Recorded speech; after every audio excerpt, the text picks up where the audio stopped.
जनाब speaker, law and order आपने देखा है कि क्राइम कंट्रोल डिपार्टमेंट इस्टेब्लिश करने से लॉ एंड ऑर्डर में बतदरीज बेहतरी आ रही है, और जो लोग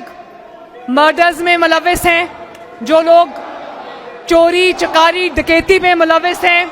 रेप्स में मुलविस हैं, जो सॉडमी में मुलविस हैं, किसी भी तरह के आवाम को नुकसान पहुंचाने वाले क्राइम्स में मुलविस हैं, I want to tell you जनाब स्पीकर कि मैं उनकी तरफ I am very unsparing and unforgiving.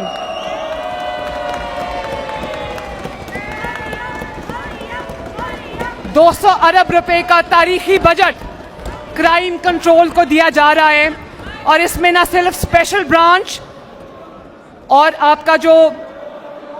CTD department है उसके इंफ्रास्ट्रक्चर को बेहतर किया जा रहा है, उनकी कैपेसिटी बिल्डिंग की जा रही है, चेक पोस्ट की फोर्टिफिकेशन की जा रही है, जदीद असला की फराहमी की जा रही है, बुलेट प्रूफ गाड़ियाँ दी जा रही है, जदीद तरीन इक्विपमेंट दिया जा रहा है, और जदीद तरीन हार्डवेयर और सॉफ्टवेयर दिया जा रहा है,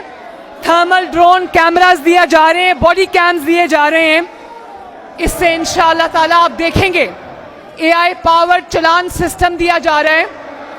स्मार्ट सेफ सिटीज़ का प्रोग्राम पंजाब के तमाम अजला में इम्प्लीमेंट किया जा रहा है, और 20 पंजाब के 20 शहबाज शरीफ ने जो सिलसिला लाहौर से शुरू किया था उसको अल्लाह ताला के फजल करम से मैंने पंजाब भर में फैला दिया है, और सेफ सिटीज़ महज CCTV कैमरे का नाम नहीं रहा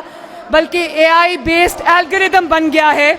जिसमें predictive policing, traffic management, crime control और पूरे का पूरा होल ऑफ गवर्नमेंट अप्रोच इसमें शामिल है।